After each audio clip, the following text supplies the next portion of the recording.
the 11th of April, 1945. The Harz Mountains, Germany. A reconnaissance squad from the U.S. 104th Infantry Division is pushing through a dense forest. The spring mist hasn't lifted yet, and the woods are terrifyingly quiet. These American soldiers, mostly young men in their early 20s from farms in Iowa or Ohio, grip their M1 Garand rifles tight, nerves on edge. They expect to encounter SS snipers or a final, desperate suicide charge. But strangely, they find nothing. No gunshots, no artillery fire, just a deathly silence. Until they find it at the foot of the mountain, a massive, gaping black maw. It isn't an ordinary air raid shelter or a trench. It is a concrete beast embedded into the mountain itself. The soldiers switch on their flashlights, raise their weapons, and cautiously step inside. In that instant, everyone freezes. Their flashlight beams sweep across the darkness but fail to find the end. This isn't a military bunker. It is an underground city hidden inside the earth. Two massive main tunnels stretch beyond the line of sight, wide enough for two trains to speed through side by side. Suspended from the ceiling are complex ventilation ducts and cables, looking like the exposed entrails of a monster. And there, under dim industrial lighting, stand hundreds of massive black and white cylinders. They stand upright like cigars. Some lie on assembly racks, looking like spaceships waiting for launch. These things are 14 meters tall, their surfaces shimmering with a cold metallic glint, their tails fitted with strange fins. A farm boy from Ohio, trembling, asks his commanding officer, "Sir, have we landed on Mars?" They didn't know it then, but they had just broken into the most evil and technically advanced sanctuary in human history, the Mittelwerk. The technology they saw here was fully 20 years ahead of anything the Allies possessed, but they would soon see that beneath the floorboards of this technological temple lay the bones of 20,000 slave laborers.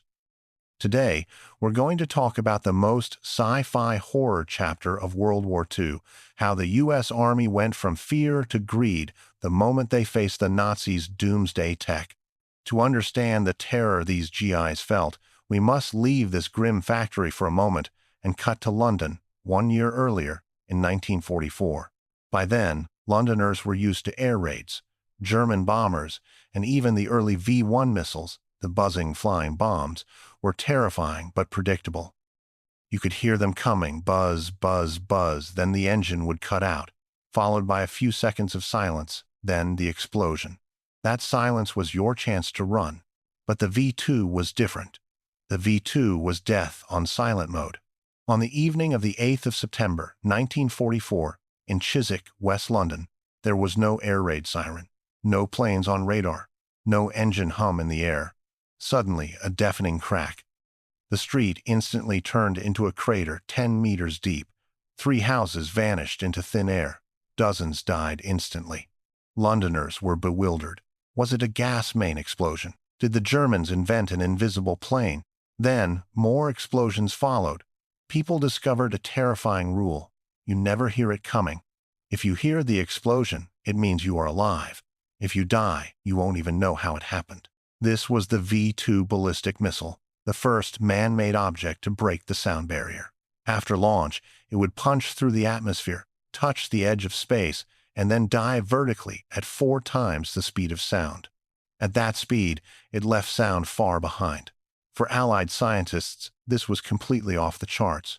When they examined V-2 wreckage, looking at the turbopumps and combustion chambers, chills ran down their spines.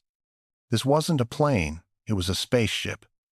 The Germans had skipped the aviation age and kicked open the door to the space age. The Allied High Command was terrified.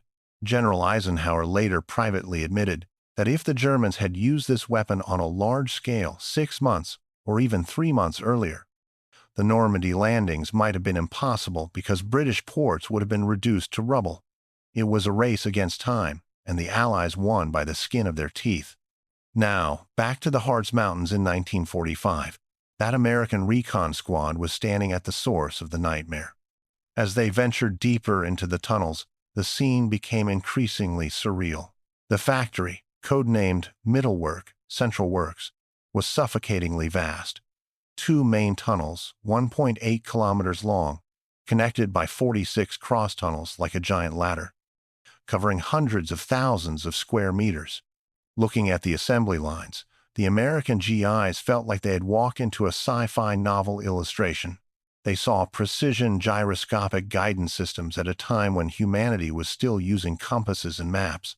The Germans were using analog computers to control rocket flight. They saw massive liquid oxygen tanks, the super-cooled white mist making the factory look like a cross between a fairyland and hell.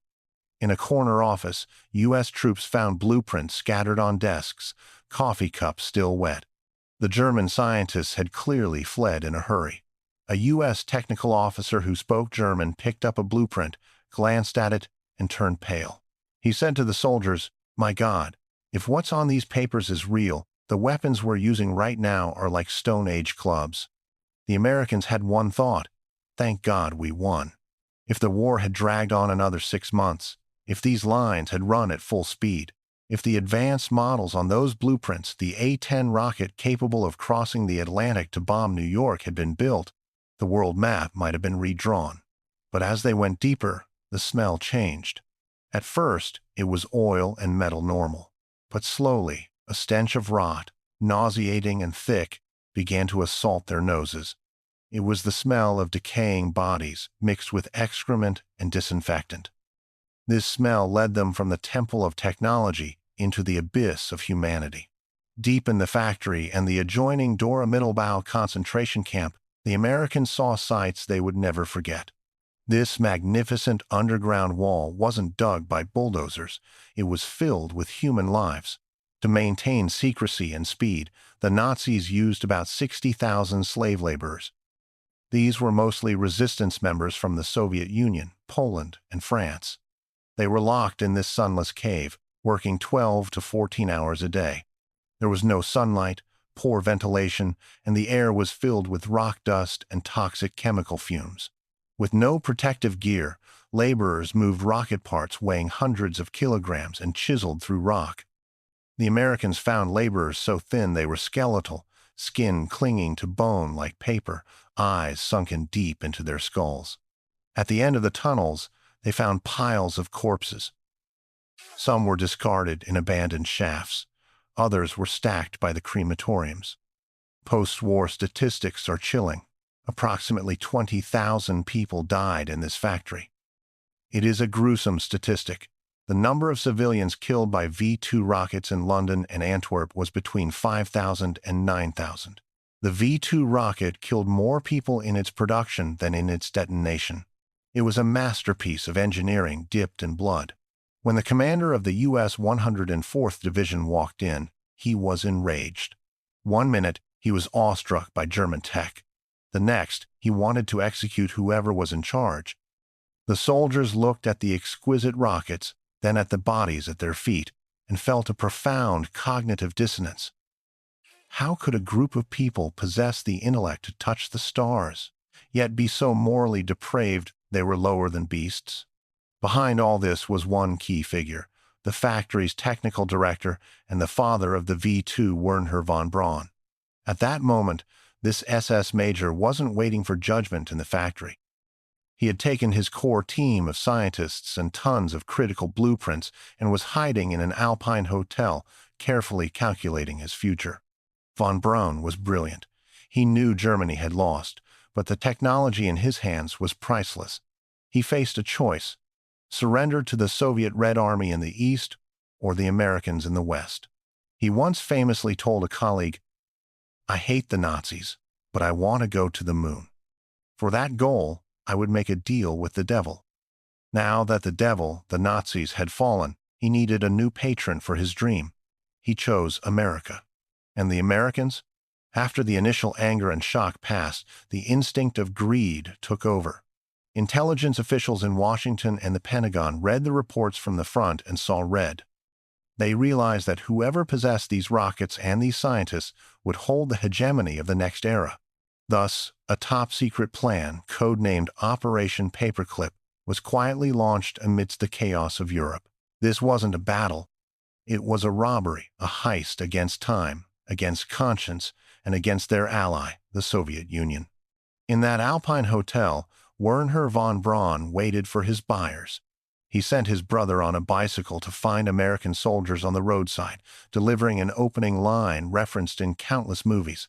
"I am von Braun. I invented the V-2 rocket. I want to see your commander."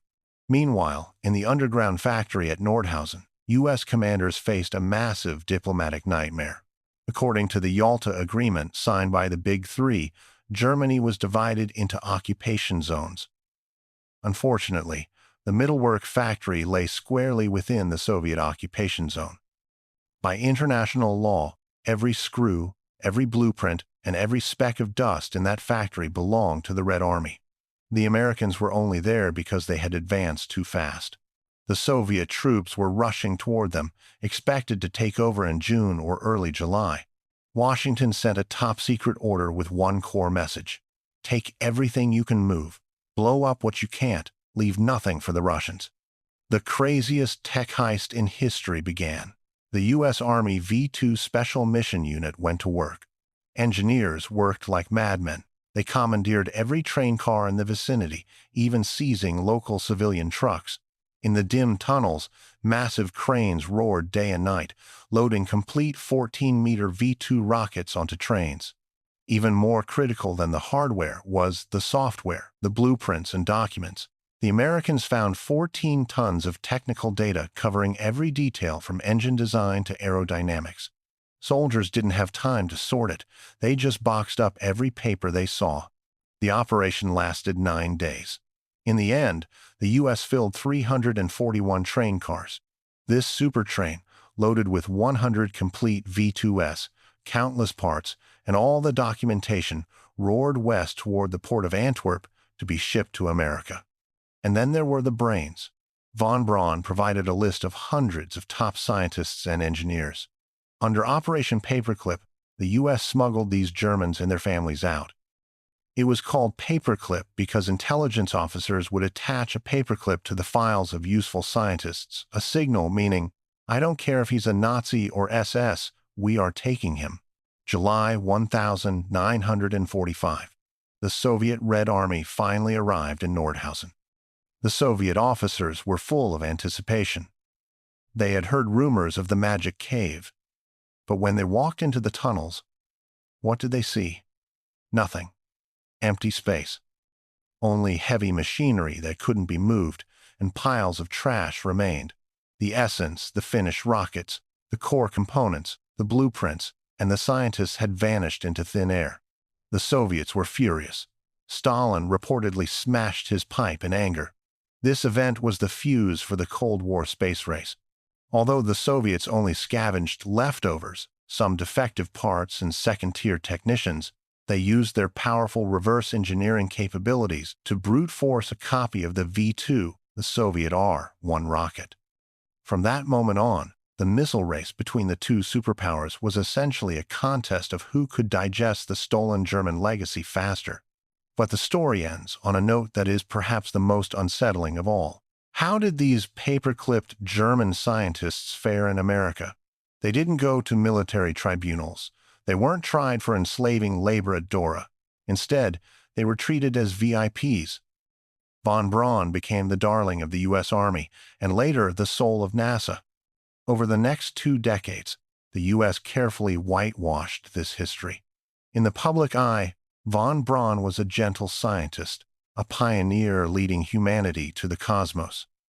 He explained space travel to children on Disney TV programs. He appeared on the cover of Time magazine. As for his past in an SS uniform, ignoring corpses in a concentration camp, that was a taboo subject. 1969. Humanity's finest hour. Apollo 11 lands on the moon. The rocket that sent Neil Armstrong to the moon was the Saturn V, the most powerful launch vehicle in history. Its chief architect was Werner von Braun. If you lay the blueprints of the Saturn V next to the V-2 from the dark tunnels of Nordhausen, you will find a shocking lineage. They share the same blood. The Saturn V is, in essence, a scaled-up, peaceful version of the V-2. This is the supreme irony of history.